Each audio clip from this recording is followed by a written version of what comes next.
महाराष्ट्रामध्ये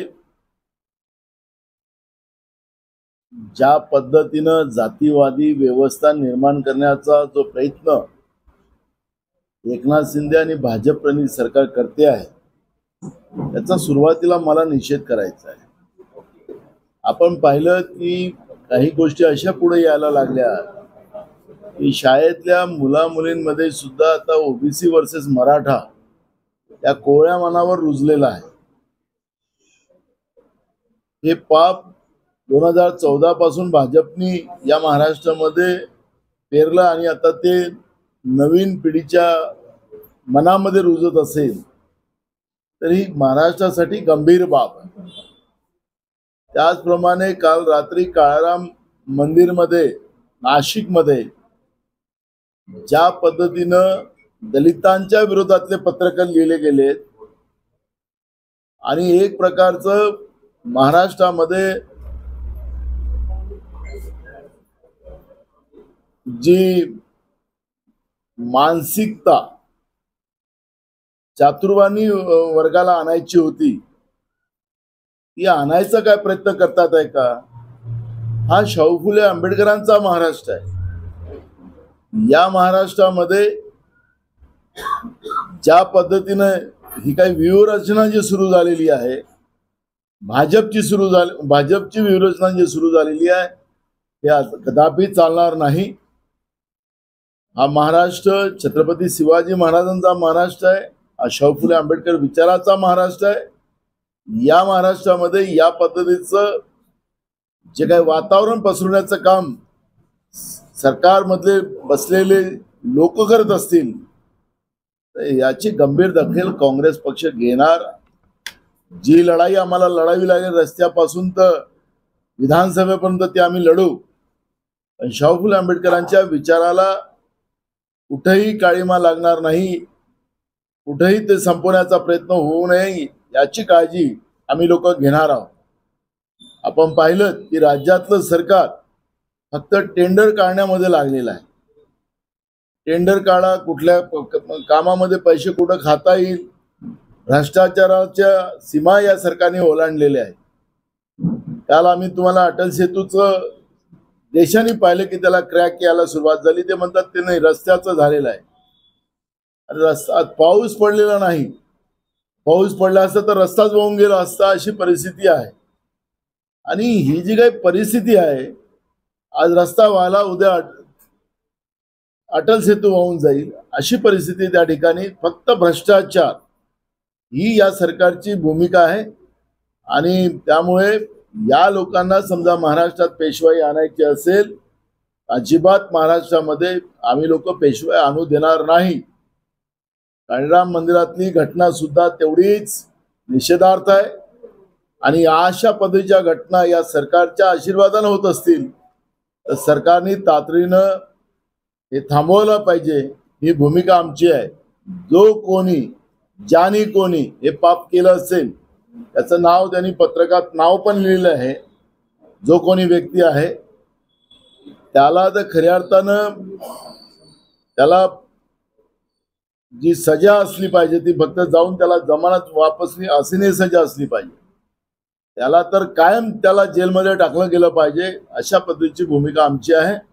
आणि म्हणून या घटनेचं तीव्र महाराष्ट्रामध्ये चीड सगळीकडे पसरलेली आहे आणि म्हणून सरकारने तातडीनं या सगळ्या गोष्टीकडे लक्ष घालावं ही भूमिका काँग्रेस पक्षाची आहे। ओबीसी आंदोलन जे सुरू आहे जवळपास 12 दिवस आहे, पुण्यात देखील 9 दिवस आहे। आज सरकारचं शिष्टमंडळ भेटले, काल सह्याद्रीवर बैठक झाली। काय वाटतं सरकारनं काय ओबीसी समाजाला आश्वासन दिलं? महाराष्ट्रामध्ये 350च्या वर ओबीसीच्या जाती आहेत। जे काही चित्र आपण पाहतोय सरकार ज्यांना भेटते ते ठरलेले काही लोक आहेत, त्यांच्या माध्यमातून भेटतात। काही लोकांनी त्याच्यावर आक्षेपही घेतलेला आहे। एक भारतीय जनता पार्टीचे राज्याचे प्रदेशाध्यक्ष सांगतात की 50%च्या वर आरक्षण देता येत नाही असं त्यांनी कालच त्यांचं वक्तव्य आहे। एकीकडे भाजपचा अध्यक्ष सांगतो की 50च्या वर जाता येत नाही आणि राज्याचे उपमुख्यमंत्री देवेंद्र फडणवीस आम्हाला 50च्या वरही जाता येते असं सांगतात आहे। नेमकी भूमिका काय हे स्पष्ट केली पाहिजे। पाटणा माननीय उच्च न्यायालयाचा जो निर्णय नितीश कुमारच्या घेतलेल्या निर्णयाच्या विरोधात जो आलेला आहे तो खऱ्या अर्थानं दिशादर्शक आहे. काँग्रेस पक्षाची भूमिका याच्यातून स्पष्ट सातत्यानं मांडण्यात आली.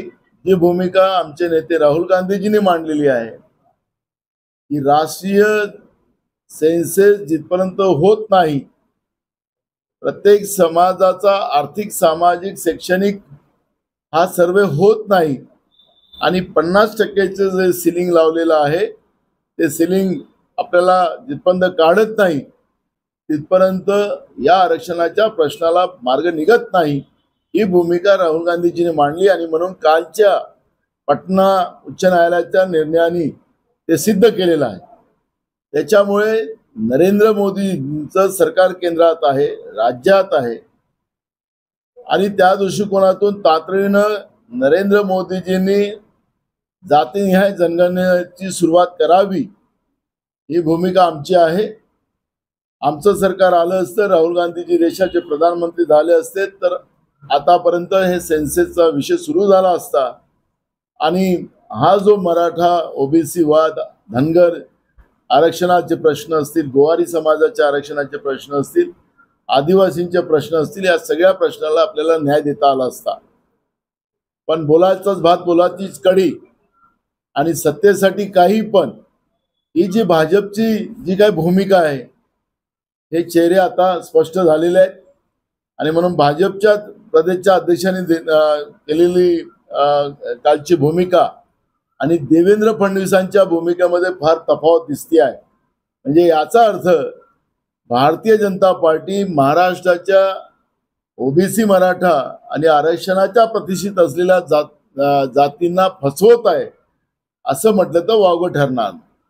50% कॅपिंग हे राज्य घटनेनं लावलेलं आहे आणि घटनातज्ञांचं असं म्हणणं आहे की काही केलं म्हणजे जरी घटना दृष्टिकोन केंद्राकडे खूप सगळे दाखवतात, केंद्राने जरी केलं तरी ते सर्वोच्च न्यायालयामध्ये टिकेल अशी शक्यता नाही. त्यामुळे सगळेच राजकीय पक्ष इन्क्लुडिंग काँग्रेस हे सगळेच जनतेची दिशाभूल करतायत आणि त्याच्यावरती राजकारण करतायत. मी त्यांना माझा सल्ला असा आहे की मंडल आयोगाच्या वेळेस ज्यावेळेस सुप्रीम कोर्टामध्ये हे सगळं प्रकरण चाललं की 27% आरक्षण वर ओबीसीला आरक्षण द्यावं अशी जेव्हा भूमिका आली त्यावेळेस माननीय सुप्रीम कोर्टाने काय भूमिका मांडलेली आहे ते थोडंसं जे कोणी तुमच्या समोर भूमिका मांडली त्यांना विचारा. त्यावेळेस त्याने सांगितलं की नेमकी संख्या किती आहे हे तुम्ही सांगा, मग त्याच्या आधारावर आपल्याला निर्णय घेता येईल, ही त्यावेळेस सुप्रीम कोर्टाने त्या ठिकाणी भूमिका मांडलेली आहे. 1931च्या नंतर या देशामध्ये आर्थिक, सामाजिक, शैक्षणिक जनगणना झाली नाही. शेड्यूल कास्ट आणि शेड्यूल ट्राईब या दोनच फक्त समाजाच्या या पद्धतीची जनगणना होते. देशातल्या बाकी जातीच्या कुठल्याही या पद्धतीची जनगणना होत नाही. आणि म्हणून मी आपल्याला सांगतो की सेन्सेसच्या नंतर जेव्हा आम्ही हे सगळ्या शोषित पीडित लोकांची भूमिका जेव्हा आम्ही सुप्रीम कोर्टासमोर मांडू आणि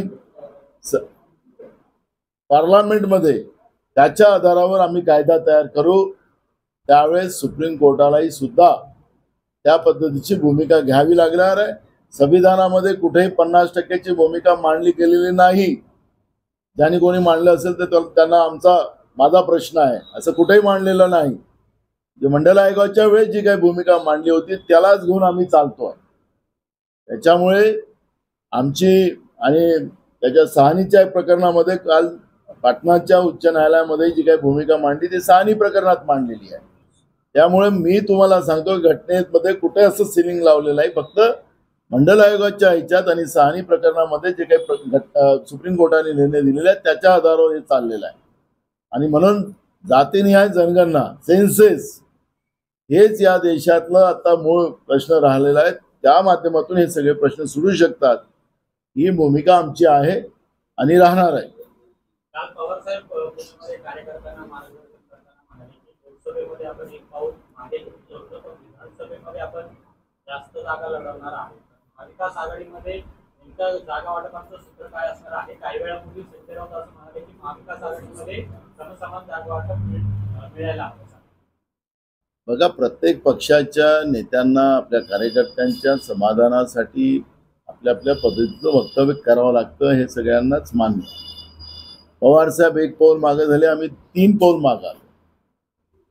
त्यामुळे असं आम्हालाही आमच्या कार्यकर्त्यांना सांगावं लागतं.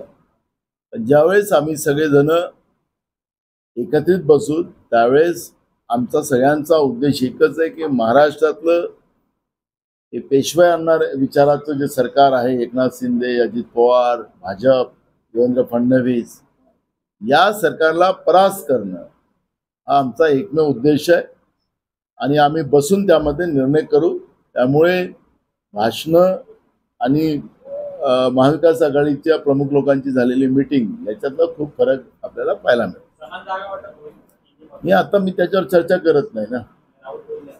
राऊत साहेब काही बोलू शकतात. राऊत साहेब आम्हाला कुठली प्रतिक्रिया आम्ही देणार नाही. रिएक्शन झाली होती. भाजपचं बोलत दुसऱ्याचं दार पडतं. त्याचा अर्थ काय आहे?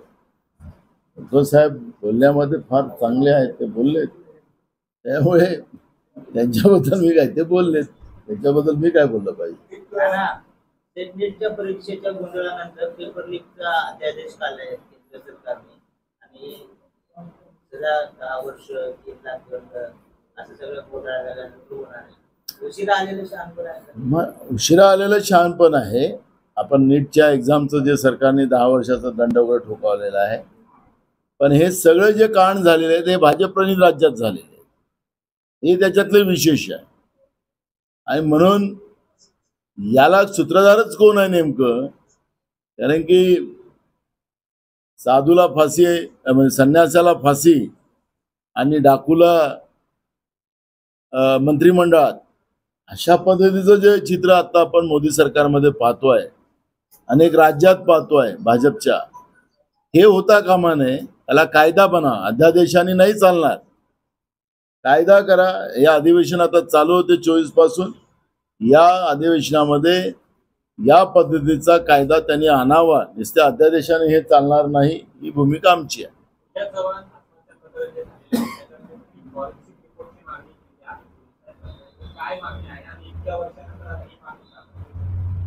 बघा, आपण जे राज्याच्या मंत्रिमंडळामध्ये संजय राठोड नावाचे जे मंत्री आहेत, त्यावेळेस भाजपकडून त्यांच्यावर मोठ्या प्रमाणात त्यांच्या महिला भाजप असो की भाजप असो यांनी मोठ्या प्रमाणात टीकास्त्र केले. आणि जसं संजय राठोड भाजपमध्ये आणि त्यांचे ते सगळे जे झालं मधल्या काळात खोक्याचा प्रकार, त्यानंतर आलं तर संजय राठोड एकदम स्वच्छ झाले, म्हणजे वॉशिंग मशीनमध्ये गेले. पण त्या घाईघाईमध्ये सरकारने त्यांना क्लीन चिट देत असताना फॉरेन्सिक लॅबचा रिपोर्ट त्या ठिकाणी अजूनपर्यंत आलेला नाही. फॉरेन्सिक लॅबच्या या रिपोर्टमध्ये फार मोठा गोंधळ आहे. सरकारने एनकेन प्रकारे संजय राठोड फार शुद्ध आहे, त्याचा कुठलाही संबंध नाही अशा पद्धतीचा दाखवण्याचा प्रयत्न केला गेलेला होता. पण सगळं जे गुपित आहे त्या फॉरेन्सिक लॅबच्या रिपोर्टमध्ये आहे आणि ते लपवून ठेवलेलं आहे. म्हणून मी काल पत्र आम्ही दिलेलं आहे की त्याचे डिटेल्स आम्हाला मिळावेत. काही RTIच्या लोकांनी माहितीच्या अधिकारात त्याच्यातली मागणी केलेली आहे आणि त्याच्यामुळे या घटनेमध्ये सरकार लपवते आहे अशा पद्धतीचं चित्र आहे आणि म्हणून फॉरेन्सिक लॅबचे रिपोर्ट आम्ही मागितलेले आहे. नाना, लोकसभेमध्ये काँग्रेस 17 जागा लढली, 14 जिंकलं, शिवसेना 21 जागा लढली, 9 जिंकले, पवार साहेब 10 लढले, 8 जिंकले. तसे एक सांगलीचे धरून 14 होतात खासदार. राष्ट्रीय पक्ष म्हणून तसं आता तुम्ही मोठा भाऊ झालेला आहे. विधानसभेला किंवा कार्यकर्त्यांच्या सन्मानासाठी तुम्ही ही मागणी करणार केली? आम्ही कधीच मोठा भाऊ म्हणत नाही. तुम्हीच लोक, मीडियावाले लोक आम्हाला मोठा भाऊ करतात आहे. आम्ही राष्ट्रीय पक्ष, आमची भूमिका आहे की शोषित पीडित लोकांना घेऊन जसं आम्ही चालतो तसं अन्याय झालेल्या पक्षांनाही सोबत घेऊन चालायची भूमिका आमची आहे. जे भाजपच्या विरोधात लढतात त्यांना घेऊन चालायची आमची भूमिका आहे. आणि त्याच्यामुळे मगाशी मी तुम्हाला सांगितलं की पवार साहेब म्हणले की आम्ही 1 पाऊंड मागे आलो, आम्ही तर 3 पाऊंड मागे आलो. आमची भूमिका स्पष्ट आहे. मी मगाशी सांगितलं आमची की महाराष्ट्रातल्या या चातुर्वर्णी विचाराच्या सरकारला जे आता काळाराम मंदिरामध्ये ज्या घटना झाली ताजी घटना आहे म्हणून त्याचा उल्लेख मुद्दाम करतो की त्याला वेगळा पुरावा द्यायची गरज नाही. आरोप नाही, वस्तुस्थिती तुम्हाला मांडलेली आहे. ओबीसी मराठा आदिवासी धनगर गोवारी अशी जी भांडणं लावण्याचं पाप हे जे सरकार करते आहे, राज्यामध्ये जातीय तेढ निर्माण करण्याचं काम करते आहे आणि राज्याची तिजोरी लुटण्याचं काम करतात आहे. अशा या सरकारला परास्त करणं ही भूमिका काँग्रेस पार्टीची आहे. आमचे सहकारी पक्षांना सोबत घेऊन या निवडणुकीमध्ये कोणाला जागा कमी कोणाला जास्त हा भाग नाही.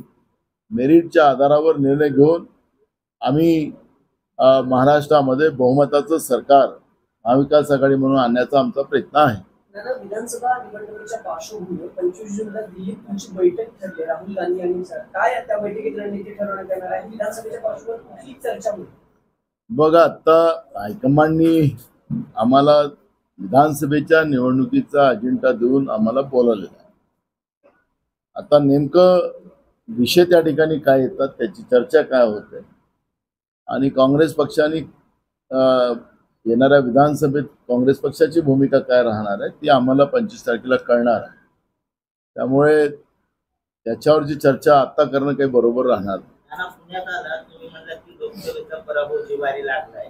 आज काही चिंतन होणार आहे का पुणे लोकसभेच्या? आज आता UPSC मध्ये पास झालेल्या मुलामुलींचा सत्कारांचा कार्यक्रम आज इथं आहे.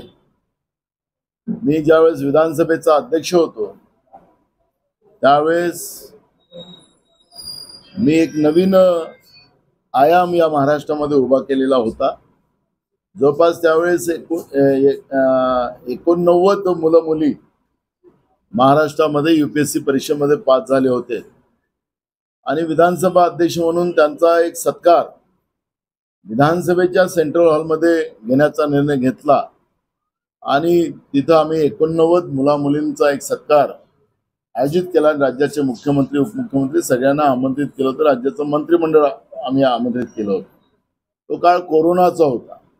इथं माझी भूमिका होती की जसं मंत्रिमंडळाचं शपथविधी होते तसं या UPSC मध्ये पास झालेल्या मुलांसाठी सुद्धा तसा मंच निर्माण करून एक मोठा सत्काराचा जंगी कार्यक्रम महाराष्ट्राच्या जनतेकडून करावा असं माझ्या मनात इच्छा होती. कोरोनाचा काळ होता म्हणून तो सेंट्रल हॉलमध्ये आम्ही केला. पण मी 11 महिनेच विधानसभेचा अध्यक्ष राहिलो. पण त्याच्यानंतर UPSCच्या परीक्षेमध्ये पास होणाऱ्या मुलामुलींचा सत्काराचा आम्ही कार्यक्रम चालू ठेवला. मुंबईत आता मी कंटिन्यू 2 वर्ष आम्ही चालला. आता 3ऱ्या वेळेस आता पुण्यामध्ये आम्ही करतोय. याच्या मागचा एकच उद्देश आमचा आहे की महाराष्ट्रातल्या कानाकोपऱ्यामधून गोरगरिबांचे मुलं मुली या UPSC परीक्षेमध्ये पास होऊन देशात आणि जगात विविध भागामध्ये महाराष्ट्राचं नेतृत्व करतात आणि अशा या मुलामुलींना प्रोत्साहन मिळावं आणि नवीन पिढीला अजून प्रोत्साहन मिळावं ह्या उद्देशाने आम्ही या पद्धतीचा UPSCचा कार्यक्रम आम्ही त्यांचा सत्काराचा कार्यक्रम आम्ही आयोजित करतो. आणि हे जवळपास आता 4थं वर्ष आमचं 5वं वर्ष आहे. या वर्षात आम्ही येतो आहे. आणि आमचा प्लॅन असा आहे की महाराष्ट्रातले मुलं मुली जास्तीत जास्त UPSC मध्ये सिलेक्ट व्हावेत, त्यांना त्या पद्धतीचं प्रोत्साहन मिळावं ही भूमिका माझी आहे, काँग्रेस पक्ष म्हणून माझी आहे. आणि त्यासाठी आज मी पुण्यात आलेलो आहो. आणि त्याच्यानंतर पुणे लोकसभेमध्ये झालेल्या निवडणुकीच्या बूथनिहाय आढावा आम्ही घेतो आहे. आणि त्याच्यामध्ये कुठल्या बूथला आम्ही मागं पडलो, कुठल्या बूथला आम्ही जिंकलो आणि त्या हरण्याची कारणं आणि तिथं जिंकलो तिथं मतं कशी अजून वाढतील याच्या सगळ्याबद्दलचा एक आढावा मी त्या कार्यक्रमानंतर घेणार आहोत. अध्यक्षांनी तुम्हाला एक अहवाल पाठवलेला आहे पराभवाचं कारण मीमांसेचं. त्याच्यावर काय कारवाई होणार आहे? सगळं होणार आहे म्हणून मी आढावा घेतो आहे. कारण जे लोक जे आमदार लढले होते ते नाही, तिथं मोहन जोशी नाहीये, अजूनही 2 कुठे नाही क्लिअर कट दिसतात ना. अजून कुठं आता वेळ आहे ना मीटिंगला. आता मी कार्यक्रमाला स्वागताला पाहिजे. अरे मी इथं आता नाही हो, माझं इथं 2 वाजताची वेळ आहे. 2 वाजता तुम्हाला सगळे पाहायला मिळतील. आरटीआय मध्ये एक माहिती समोर आली आहे की जलसंपदा विभागाकडून जे महापालिकांना पाणी दिलं जातं त्यामध्ये 10% वाढ करण्याचा निर्णय महापालिका जलसंपदाने घेतला. त्याचा परिणाम जो आहे तो पुन्हा नागरिकांच्या पाणीपट्टी वाढीवर होतो. 2 गोष्टी आहेत. यांनी नुसतं नागरिकांच्या पाणीपट्टीमध्ये वाढ केली असं नाही. यांनी बागायतदार शेतकऱ्यांसाठी पुन्हा त्यांच्या पाण्याचा रेट त्यांनी 10% वाढवला आणि कोरडवाहू शेतकरी जो आहे त्याला 7% त्यांचं पाणीपट्टी कर वाढवलेला आहे. हे सरकार उद्योगपत्यांचं आहे, मुठभर लोकांचं आहे असं आम्ही जे वारंवार सांगत होतो ते आता त्याला खऱ्या अर्थानं ते प्रमाणित करण्याचं काम हे सरकार करते आहे. म्हणजे मोठ्या उद्योजकांसाठी सगळं माफ, त्यांच्यासाठी सगळं माफ, विद्युत माफ, पाणी माफ, त्यांच्यासाठी पाणी कसं त्यांना देता येईल त्याच्यासाठी उपाययोजना करण्यासाठी लागणारा खर्च सरकारच्या तिजोरीतून करायचा. सरकारच्या तिजोरीत नसेल तर बँकेचं कर्ज घेऊन करायचं. अशा पद्धतीची व्यवस्था या लोकांनी केलेली आहे. जसं आता आपल्याला लक्षात असेल की पालघरमध्ये वाढवण बंधारा बांधला जातोय. केंद्र सरकार पैसे देतं पण तो त्याचा चालवेल कोणता? अदानी चालवेल. म्हणजे सरकारच्या तिजोरीतून पैसे खर्च केले जातील पण त्या व्यवस्थेला सांभाळण्याचं काम अदानी करेल. हे मी मुद्दामून तुम्हाला त्याचा उल्लेख केलेला आहे. मुंबईतल्या जागा द्यायच्या असतील तर त्याला जवळपास किती जागा द्यायच्या आहेत? म्हणजे आता तर अजून एक कुठल्या तरी भागातली 75 एकर जागा त्यांना देण्याचा निर्णय राज्य सरकार करते आहे. म्हणजे गरीब माणसाला झोपडी बांधायला जागा नाही पण अडाणीसाठी जागा उपलब्ध करून देण्याचा हा जो प्रयत्न असतो आणि म्हणून हे सरकार मुठभरांसाठी. पहिलेच परवा MSPच्या माध्यमातून त्यांनी काही भाव डिक्लेअर केले पिकांचे प्रधानमंत्री नरेंद्र मोदींनी. त्याला पाहिलं तर नाममात्र दरामध्ये कुठं 50 रुपये कुठं 100 रुपये वाढवले. एकीकडे पाणीपट्टी दर वाढवले गेले, एकीकडे खताचे भाव वाढवण्यात आले, एकीकडे बियाण्याचे भाव वाढवण्यात आले, औषधीचे भाव वाढवण्यात आले आणि पिकाचे भाव कमी करण्यात आले. तसंच घरपट्टीच्या पट्टीमध्ये सुद्धा आपण पिण्याच्या पाण्यासाठी सुद्धा 10% वाढ करणं महागाईच्या जमान्यात पहिलेच 12व्या महिन्याला 13वा महिना करण्याचं पाप महागाईचा हे भाजप सरकार करते, भाजप प्रणित सरकार करते आणि त्याचा आम्ही विरोध करतो. आणि त्या दृष्टिकोनातलं या अधिवेशनामध्ये सरकारला आम्ही जाब विचारू आणि हे जे वाढवलेले दर आहेत पाणीपट्टीचे हे कमी करावे सरकारने, ही भूमिका आमची राहणार आहे. जागा वाटपावर अनेक गोष्टी तुम्ही क्लिअर केल्या पण पुण्यातली जी कसब्याची जागा आहे जिथे तुमचे विद्यमान आमदार आहे तिथे शिवसेना उद्धव बाळासाहेब ठाकरे गटाकडून ही जागा मागितली गेली आहे तसा एक अहवाल दिलाय. मी तुम्हाला मगाशी सांगितलं की महाराष्ट्रामध्ये आमच्या आघाडीच्या ह्याच्यामध्ये त्या भागातल्या प्रत्येक नेत्यांनी त्या पद्धतीच्या जागा वाढून भेटल्या पाहिजे, हे जागा मिळाली पाहिजे, सगळ्यांचा प्रयत्न. मी मगाशी त्याचं तुमच्या त्या प्रश्नाचं उत्तर दिलेलं आहे. त्यामुळे ह्या सगळ्या गोष्टी चालत राहणार आहे. पण त्याच्यामुळे आम्ही जेव्हा बसू सगळेजण त्यावेळेस हे सूत्र ठरवू आणि जेव्हा मग सूत्र ठरलं तर आम्ही सगळेजण एकत्रित बसून तुमच्या समोर येऊ त्यावेळेस सांगू. त्यामुळे आता आम्ही तुम्हाला कोण जागा किती द्यायचे हे सांगायचं काम आता माझं नाही आहे. खाली कार्यकर्ते आपल्या आपल्या पद्धतीनं त्या पद्धतीची मागणी करू शकतात, त्याला काही अडचण नाही.